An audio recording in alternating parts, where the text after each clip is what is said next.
Alléluia. Alléluia. Gloire à Dieu. Gloire à Dieu. Soyons heureux dans la maison de Dieu. Amen. Nous devons manifester toujours les sourires quand nous sommes dans la maison de Dieu. Amen. Je profite pour accueillir le pasteur Azola. Je dis merci à papa d'être présent ici, de venir avec nous, et maman. Amen. Merci Auntie, ça faisait longtemps, je ne t'avais pas vu. Et même Wesley, bienvenue dans la présence de Dieu. Amen. Et j'accueille aussi ma femme. Amen. Et Tata Lies. Amen.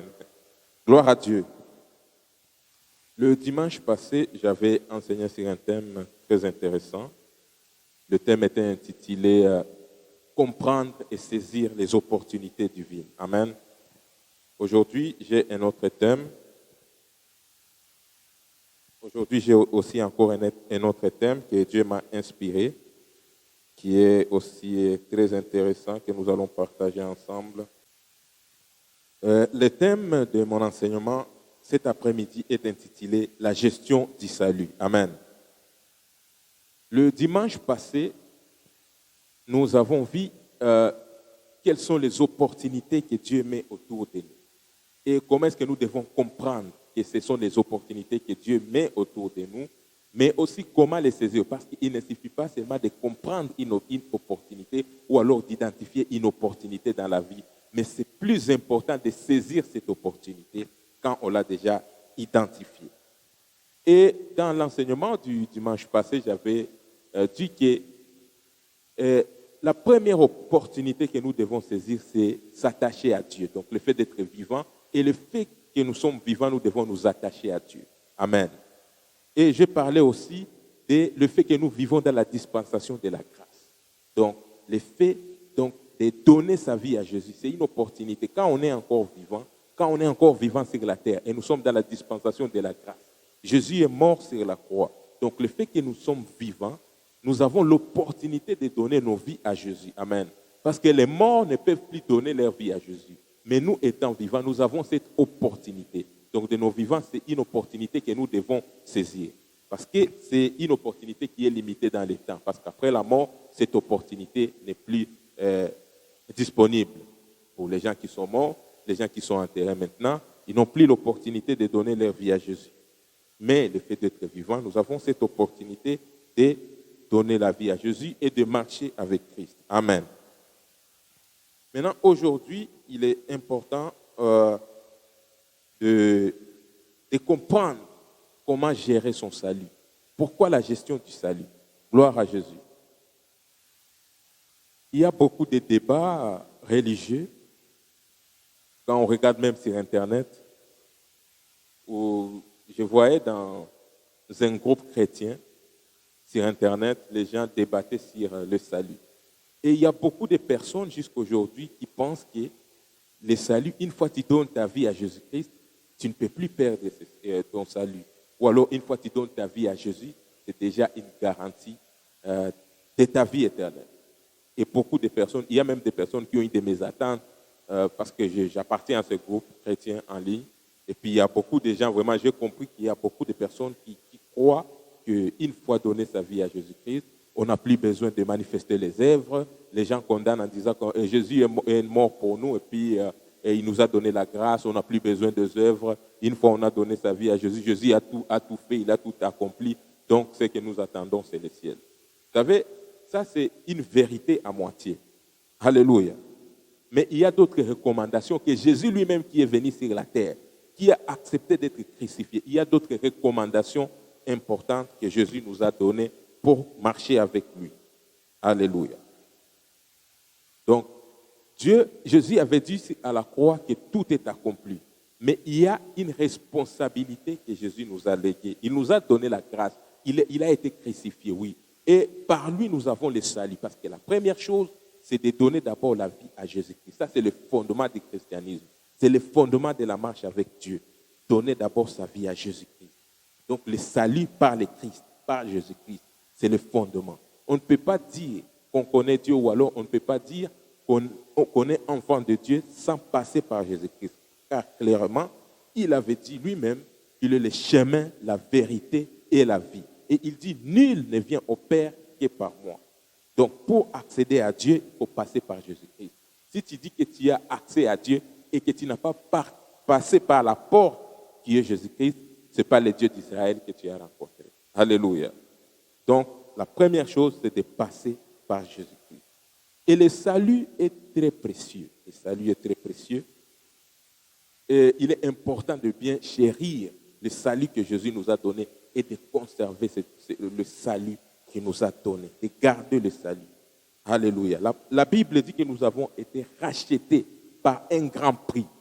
C'est au prix du sang de Jésus que nous avons été rachetés. Alléluia. Donc Jésus nous a donné, il nous a légué une responsabilité dans notre marche avec lui. La première chose pour bien gérer son salut, c'est l'abstinence et l'abandon des choses contraires à la volonté de Dieu. Donc, pour bien gérer son salut, il faut l'abstinence et l'abandon des choses contraires à la volonté de Dieu. Alléluia. Nous allons lire dans 1 Corinthiens, chapitre 9, versets 25 à 27. 1 Corinthiens, chapitre 9, versets 25 à 27. La parole de Dieu déclare, tous ceux qui combattent s'imposent toute espèce d'abstinence et ils le font pour obtenir une couronne corruptible, mais nous faisons-le pour une couronne incorruptible. Alléluia. Moi donc, je cours, non pas comme à l'aventure. Je frappe, non pas comme battant l'air, mais je traite durement mon corps et je le tiens assujetti, de peur d'être moi-même rejeté après avoir prêché aux autres. Alléluia. Ça, c'est l'apôtre Paul qui parle. Nous tous, nous savons que l'apôtre Paul était sauvé par Jésus-Christ. Jésus l'avait rencontré dans le chemin de Damas. Alléluia. Et l'apôtre Paul a rencontré le Christ. Donc, l'apôtre Paul était croyant en Jésus-Christ. Et Dieu lui a inspiré plusieurs épîtres qui sont dans la Bible. Et cet apôtre, ce grand apôtre du Seigneur, qui a fait beaucoup de voyages missionnaires pour annoncer Christ, pour annoncer l'évangile de Christ, l'apôtre Paul, lui-même, il parle des abstinences. Il parle aux Corinthiens. Il dit qu'il y a des choses. Il montre donc de façon générale dans le monde, il y a des personnes qui s'abstiennent, donc qui se privent de certaines choses pour obtenir une couronne corruptible. Là, il parle du monde en général, donc des choses de la terre. Mais il dit, mais nous faisons-les pour une couronne incorruptible, la vie éternelle, la vie en Jésus-Christ, pour être couronné pour l'éternité. Alléluia. Donc, une vie en Dieu, une vie en Christ Jésus.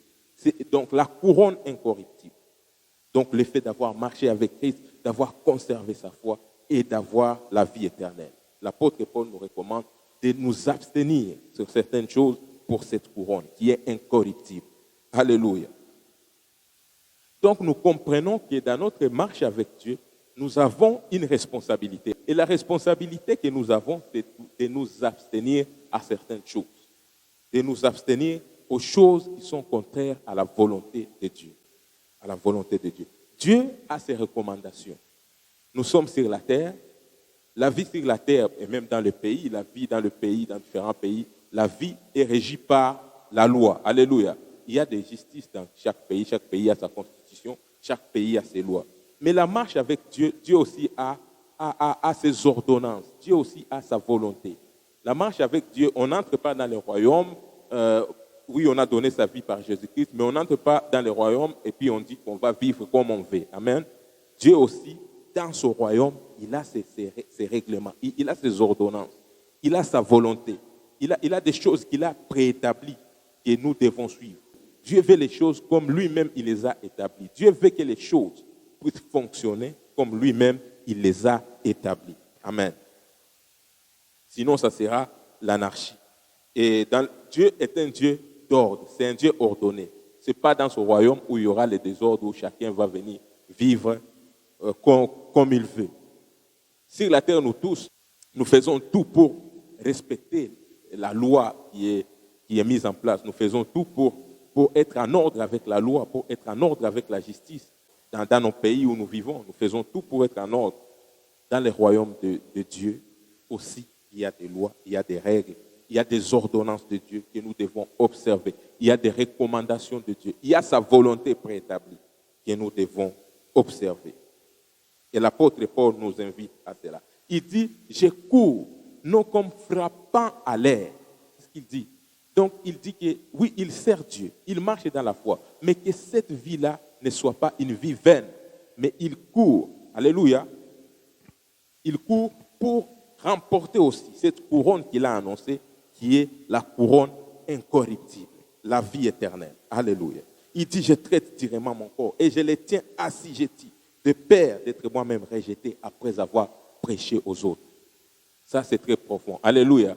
Quelqu'un qui a servi Dieu, qui s'est sacrifié, qui a fait beaucoup de voyages missionnaires pour la cause de l'évangile de Christ. Il a servi Dieu, mais il ne tient pas compte de tout ce qu'il a déjà réalisé pour Christ. Que Dieu nous éloigne de l'orgueil. Alléluia. Lui-même, il reste humble, malgré ce qu'il a fait. Il a servi Dieu. Il a beaucoup servi Dieu. Aujourd'hui, nous citons les épîtres qu'il a écrites, que Dieu lui a inspirées. Donc, c'est quelqu'un qui a beaucoup servi le Seigneur. Mais il dit, je cours, non pas comme battant l'air. Donc, je ne fais pas une course à vain.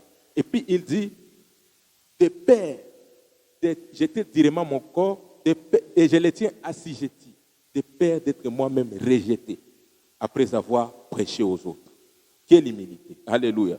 Donc, lui-même, il sait que s'il ne fait pas attention, en ce qui concerne la gestion de sa vie, oui, il a reçu la grâce de croire en Christ Jésus. Parce que lui-même, il était un ancien persécuteur de l'Église. Lui-même, il tuait les croyants. Mais il avait reçu la grâce. Jésus s'était révélé à lui. Et puis, il a commencé à servir le Seigneur.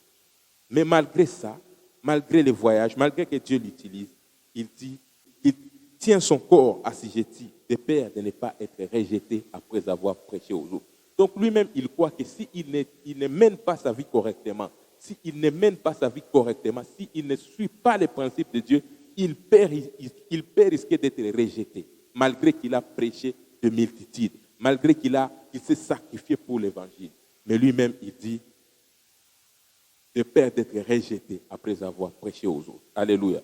Donc, malgré les choses que nous avons faites pour Dieu dans le passé, il est important et très urgent de continuer à marcher selon la volonté de Dieu, de continuer à suivre les voies de Dieu. Et surtout, la parole de Dieu dit, la fin d'une chose vaut mieux que le commencement. Il ne suffit pas seulement de bien commencer la course, la marche avec Jésus, mais il est plus important de s'assurer de bien finir la course, de conserver la foi. Alléluia. De conserver la foi en Jésus-Christ. Ça, c'est très important. Le salut, nous avons obtenu le salut par un grand prix, le prix du sang de Jésus-Christ. Mais Dieu a des recommandations. Il a des choses qu'il nous a recommandées, de vivre selon ses lois, de nous abstenir des choses contraires à sa volonté, de nous abstenir du péché. Le péché nous éloigne, nous sépare de Dieu. Mais gloire soit rendue à Dieu, que malgré ça, il est toujours miséricordieux et il est un Dieu de bonté. Alléluia. Mais c'est de notre responsabilité de reconnaître que même si Dieu est miséricordieux, de nous approcher toujours, comme la Bible le recommande, avec assurance devant le trône de la grâce pour obtenir miséricorde. Ça aussi, c'est une autre responsabilité. Parce qu'il y a les gens qui pensent que quand on parle de la miséricorde, parce qu'il y a aujourd'hui dans le corps de Christ, quand on parle, il y a les gens qui n'aiment pas qu'on parle de la miséricorde, c'est tous les enseignants de la parole qui sont légalistes. Et ils n'aiment pas qu'on on parle de la miséricorde. Parce que Dieu est disponible pour pardonner. Alléluia. Dieu, il est disponible. Il se dispose pour pardonner. Mais pour aller demander pardon à Dieu pour les fautes que nous avons commises, c'est aussi une responsabilité. Rappelez-vous, à la croix, il y avait des brigands. Mais il y a toujours l'un qui était là, qui insultait Jésus-Christ. Mais il y a quelqu'un qui a reconnu que lui, c'est le Christ. C'est le Fils de Dieu. Et il a même réprimandé l'autre. Alléluia, de se moquer du Seigneur. Et il a demandé pardon à Jésus. Et il a obtenu la grâce d'être dans le paradis avec Christ. C'est une responsabilité. Donc, dans la recommandation de Dieu, même si nous avons failli quelque part, on a commis des fautes, c'est à nous d'avoir encore cette responsabilité de nous approcher devant le trône de la grâce. La marche avec Christ ne veut pas dire qu'il ne peut pas avoir de moments de faiblesse. Mais s'il y a des moments de faiblesse, Dieu ne t'encourage pas de rester dans la faiblesse, mais Dieu est disponible pour te relever là où tu as failli, là où tu es tombé. Dieu est disponible pour te relever. Mais c'est à toi d'avoir cette responsabilité de reconnaître que tu as besoin de Dieu. Tu as besoin que Dieu puisse te relever. Alléluia. Mais l'important est de nous abstenir du péché. Le péché, c'est toute chose qui est contraire à la volonté de Dieu. Le péché, c'est la désobéissance à Dieu. Donc, nous devons nous abstenir à cela pour bien gérer notre salut, tout en reconnaissant que nous avons un Dieu miséricordieux, un Dieu qui nous accorde de la miséricorde quand nous nous approchons devant son trône. La deuxième chose pour conserver notre salut, nous devons vivre une vie fondée sur la parole de Dieu. Alléluia. Nous devons vivre une vie fondée sur la parole de Dieu. Nous ne devons pas être des croyants qui sont là, mais nous n'avons pas le temps de lire la parole de Dieu, d'étudier la parole de Dieu, de méditer la parole de Dieu, de croire à la parole de Dieu. Parce qu'il y a les gens qui croient en Jésus. Oui, croire en Jésus, c'est la première chose. Jésus lui-même avait dit, la Bible dit que plusieurs crurent au Seigneur. Donc, il y a des personnes qui avaient cru au Seigneur Jésus-Christ. Mais Jésus-Christ lui-même leur avait dit, vous êtes réellement mes disciples si vous demeurez dans ma parole. C'est ce que Jésus-Christ avait dit. Alléluia. Donc, la Bible dit clairement que ce sont les gens qui avaient cru en Jésus. Ils avaient cru en Jésus. Donc, la foi était là, ils avaient cru. Mais Jésus-Christ leur avait recommandé en disant, vous êtes vraiment mes disciples si vous demeurez dans ma parole. Donc, vivre dans la parole de Dieu aussi, c'est important. Ça nous permet de marcher dans la volonté de Dieu. Parce que la parole de Dieu est une sémence. Et cette sémence-là germe dans nos cœurs. Donc, quand on lit la Bible, quand on médite ce que Dieu a dit dans sa parole, quand on accepte que la parole de Dieu puisse être semée dans nos cœurs, cette parole-là porte les fruits. Parce que la parole de Dieu est une sémence incorruptible. Quand tu as cru à la parole de Dieu, cette parole en laquelle tu as cru produira les résultats. Alléluia. Si tu crois en quelque chose, c'est clair et net que cette chose sera en manifestation dans ta vie. Parce que la parole de Dieu est une sémence incorruptible. Donc, quand tu crois à la parole de Dieu, cette parole, quand vraiment tu la reçois dans ton cœur, cette parole va croître et va porter les fruits. Porter les fruits, ça veut dire que la parole en laquelle tu crois va se manifester dans ta vie. Les gens qui sont autour de toi, les gens vont reconnaître qu'il y a quelque chose qui est évident dans ta vie. Donc, cette parole à laquelle tu as cru. Il est important de fonder nos vies sur la parole de Dieu. Matthieu 7, versets 24 à 25. Matthieu chapitre 7, versets 24 à 25. La parole de Dieu dit, c'est pourquoi quiconque entend ces paroles que j'ai dites et les met en pratique sera semblable à un homme prudent qui a bâti sa maison sur les rocs. La pluie est tombée, les torrents sont venus, les vents ont soufflé et se sont jetés contre cette maison. Et elle n'est point tombée parce qu'elle était fondée sur les rocs. La Bible dit que c'est lui qui bâtit sa vie sur la parole de Dieu. C'est lui qui entend la parole de Jésus. C'est lui qui bâtit sa vie sur la parole de Dieu est semblable à une personne qui a bâti sa maison sur les rocs. Alléluia. Donc sa maison est solide. C'est une maison solide. C'est comme cela que Jésus illustre. Donc, la personne qui vit selon la parole de Dieu. Une maison bâtie sur un bon fondement. Une maison qui subsiste à jamais. Quelles que soient les tempêtes de la vie. Quelles que soient les tempêtes de la vie. Si ta vie est bâtie sur la parole de Dieu, tu ne peux pas être ébranlé. Bâtie sur la parole de Dieu.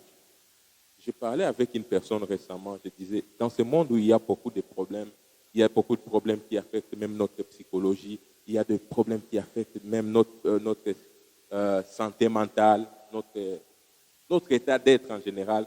Dans ce monde, on parlait avec une personne et puis on se disait, maintenant les personnes qui n'ont pas Dieu, comment est-ce qu'ils font? Parce que le monde dans lequel nous vivons, il y a beaucoup de problèmes qui nous affectent. Alléluia. Mais nous avons cette grâce parce que nous avons connu Christ. Et quand nous avons des problèmes, nous nous approchons devant lui et il nous console. Alléluia. Mais il nous console par quoi? Au travers de sa parole. nous avons la consolation au travers de la parole de Dieu. C'est la raison pour laquelle c'est très dangereux de vivre sur la terre en dehors de Dieu. Donc, de vivre sur la terre sans avoir une relation avec Dieu et en dehors même de la parole de Dieu. Dieu n'aime pas l'ignorance. Il dit, mon peuple périt parce qu'il lui manque la connaissance. Et il dit, puisque tu as rejeté la connaissance, je te rejetterai. Donc, toi-même, si tu rejettes la connaissance, toi-même, tu te prédisposes au rejet de Dieu. Et ça, c'est dramatique. Donc, Jésus-Christ nous demande de fonder nos vies sur la parole de Dieu.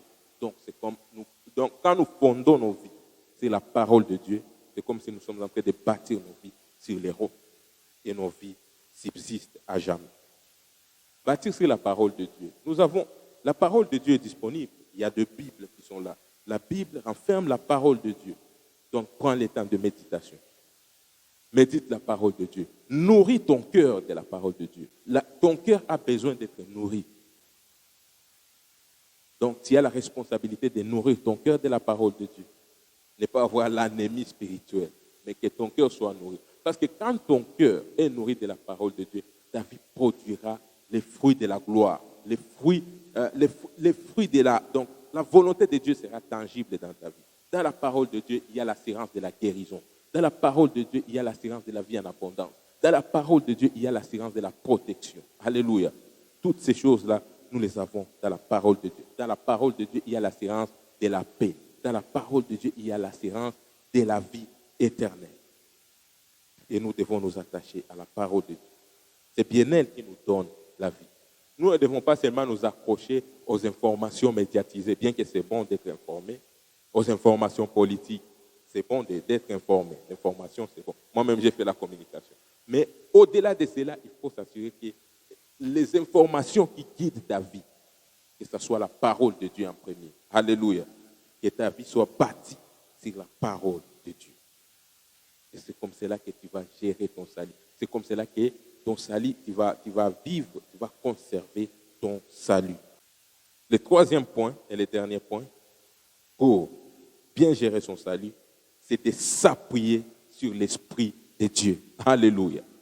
De s'appuyer sur l'Esprit de Dieu. L'Esprit de Dieu, c'est Dieu lui-même. Quand Dieu nous a donné son Esprit, il nous a donné lui-même. Donc lui-même, il s'est donné à nous. Celui qui a l'Esprit de Dieu a Dieu.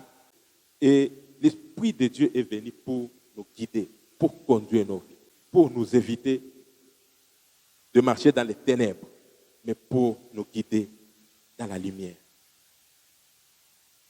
Gloire à Jésus. S'appuyer sur l'Esprit de Dieu. Nous ne devons pas exclure le Saint-Esprit dans ce que nous faisons. Il est un bon conseiller. Alléluia. Nous ne connaissons pas tout. Nous ne connaissons pas tout. Mais il y a l'Esprit de Dieu qui connaît tout. Là où il y a un danger, il va te prévenir. S'il y a des personnes dangereuses qui viennent dans ta vie, que toi-même tu ne sais pas identifier, l'Esprit de Dieu va t'annoncer, va te prévenir. Et l'Esprit de Dieu a la capacité de te protéger. L'Esprit de Dieu. Donc, s'appuyer sur l'Esprit de Dieu. Ça, c'est très important. Maintenant, demande-toi toi-même, quelle est ta relation avec l'Esprit de Dieu? Toi qui as reçu Jésus. Est-ce que tu as vraiment une relation solide avec l'Esprit de Dieu? Parce que l'Esprit de Dieu est là. Il est disponible pour nous écouter. La Bible dit que l'Esprit est disposé. L'Esprit de Dieu est là. Et son désir, c'est de bâtir une relation solide, une relation d'intimité avec toi. Alléluia. Mais est-ce que toi, à ton tour, tu es disponible? Parce que lui, il est disponible. Mais est-ce que toi, à ton tour, tu es disponible? Dieu est là, il veut t'écouter. Et dans les temps de prière, dans les temps de méditation. Donc, l'Esprit de Dieu est là. Si tu te disposes toi-même à l'écouter, il va te parler, il va guider ta vie. Et si tu marches avec l'Esprit de Dieu, tu vas voir que dans ta vie, l'Esprit de Dieu va t'éviter beaucoup de problèmes dans la vie. Et s'il y a des problèmes qui arrivent dans ta vie, des problèmes que Dieu lui-même permet, l'Esprit de Dieu lui-même va te consoler. Alléluia. Et tu vas voir que tu seras toujours fort. La parole de Dieu dit que les faibles disent, je suis fort. Alléluia. Et comment est-ce que tu peux dire que tu es fort? C'est l'Esprit de Dieu, parce qu'il y a l'assurance interne.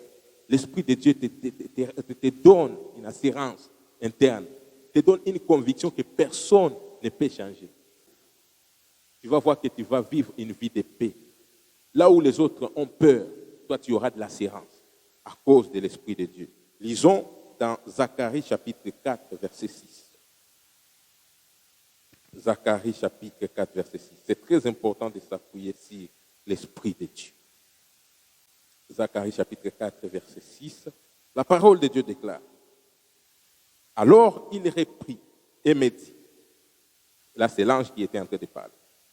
Alors il reprit et me dit, c'est ici la parole que l'Éternel adresse à Zorobabel. Ce n'est ni par la puissance, ni par la force, mais c'est par mon esprit, dit l'Éternel des armées. Alléluia. Là, Dieu était en train d'annoncer la victoire de Zorobabel. Et il dit, ce n'est ni par la force, ni par la puissance, mais c'est par mon esprit. Il y a des choses qui nous arrivent dans la vie par l'Esprit de Dieu. Par l'Esprit de Dieu. Donc, quelles que soient les montagnes, quelles que soient les difficultés auxquelles nous sommes confrontés, quand on a l'Esprit de Dieu, on a de l'assurance. Et nous savons que la puissance de Dieu est capable d'ébranler les montagnes. Nous savons que la puissance de Dieu est capable d'ébranler les problèmes que nous avons, les problèmes qui nous environnent, les difficultés que nous rencontrons dans la vie, à cause de l'Esprit de Dieu. L'Esprit de Dieu nous conduit dans notre vie avec Jésus-Christ. L'Esprit de Dieu nous donne de nous attacher à Dieu. On ne peut pas s'attacher à Dieu si on ne marche pas selon l'Esprit. Ce n'est pas possible. Donc, il faut marcher selon l'Esprit. Il faut marcher selon l'Esprit. Et souvenez-vous, l'Esprit de Dieu, c'est Dieu lui-même. Donc, il faut bâtir et garder une intimité avec Dieu. C'est très important. Une intimité avec Dieu. Jésus lui-même avait dit qu'il est avantageux qu'il s'en aille quand il était en train de finir sa mission sur la terre. Mais il dit qu'il nous enverra les consolateurs, l'Esprit de Dieu, l'Esprit de vérité, qui nous conduira dans toute la vérité. Il est déjà là. Alléluia. Et celui qui reçoit Jésus reçoit l'Esprit de Dieu. Et quand nous recevons l'Esprit de Dieu nous conduit dans toute la vérité. Et j'aime l'Esprit de Dieu parce qu'il connaît tout. La Bible dit que l'Esprit sonde tout, même les profondeurs de Dieu. L'Esprit de Dieu connaît tout. Connaît tout, l'Esprit de Dieu. L'Esprit de Dieu connaît tout, a toutes les informations auxquelles tu as besoin. Les informations dont tu as besoin, l'Esprit de Dieu en dispose. L'Esprit de Dieu en a ces informations. Et là où toi tu ne vois pas, l'Esprit de Dieu voit là où toi tu ne vois pas. Alléluia. Et quand tu marches avec lui, tu as l'amitié avec lui, il va te communiquer. Maintenant, comment est-ce que cela peut être possible si toi-même tu es sourd spirituellement? Parce que la surdité spirituelle, c'est quand toi-même tu ne sais pas, parce que tu peux avoir un ami, mais tu ne sais pas le langage de ton ami. Maintenant, il faut avoir cet attachement à Dieu, à son esprit. Donc, le désir d'écouter l'Esprit de Dieu. Et ayant le désir d'écouter l'Esprit de Dieu, il va te parler. Dieu aime les gens qui, quand Dieu t'étend la main, il veut aussi que toi aussi tu étendes ta main. Alléluia. Pour que la relation soit une relation équilibrée. Parce que Dieu ne peut pas te parler et toi-même tu n'es pas disposé pour écouter. Dieu ne peut pas gaspiller son temps en train de te parler et il sait que tu n'es pas disponible pour écouter. Donc il faut que nous-mêmes nous soyons disposés. Il faut que nous-mêmes nous soyons disposés. Et éviter de marcher selon la chair, mais marcher selon l'esprit. La Bible dit de marcher selon l'esprit et en marchant selon l'esprit, on n'accomplira pas les désirs de la chair. Mais si on marche selon l'esprit, nous allons marcher réellement selon la volonté de Dieu. Alléluia. Gloire à Jésus. Marcher selon l'esprit et bâtir une relation solide avec l'Esprit de Dieu. Amen. Là, je ne vais pas être très long, nous tendons à la fin de notre culte, mais je suis sûr et certain que Dieu nous a parlé, Dieu nous a instruit, nous a donné la connaissance auquel nous avons besoin. Donc nous allons prier. Nous allons prier, que chacun prie pour nous-mêmes. Si tu n'as jamais donné ta vie à Jésus, réfléchis à ta vie et c'est le temps. Étant donné que tu es sur la terre, c'est le temps. On ne sait pas quand est-ce qu'on quitte sur la terre. Mais Dieu te donne quand même la grâce si tu n'as jamais donné ta vie à Jésus-Christ. Il y a aussi ceux qui m'écoutent en ligne, celui qui n'a jamais donné sa vie à Jésus. La grâce de Dieu est disponible et Dieu est capable de te sauver. Je veux prier pour celui qui n'a jamais donné sa vie à Jésus-Christ et il sent comme dans son cœur, il y a un appel de Dieu dans son cœur. J'aimerais guider cette personne dans la prière de repentance. La Bible dit, si tu confesses de ta bouche le Seigneur Jésus-Christ et si tu crois dans ton cœur que Dieu l'a ressuscité des morts, tu seras sauvé. La personne peut être ici ou ailleurs, en ligne sur Internet, mais Jésus est partout. Et si tu es là, tu veux donner ta vie à Jésus-Christ. Répète ces prières de repentance avec foi dans ton cœur. Répète en disant, Seigneur Jésus, je crois à ta parole. Merci pour l'œuvre de la croix. À partir d'aujourd'hui, je me décide à te donner ma vie pour l'éternité, comme mon Seigneur et Sauveur personnel. Je crois en toi à jamais. Seigneur Jésus, pardonne-moi tous mes péchés. Invite ton esprit dans ma vie. Saint-Esprit, viens dans ma vie et conduis ma vie pour l'éternité. Au nom de Jésus-Christ. Amen.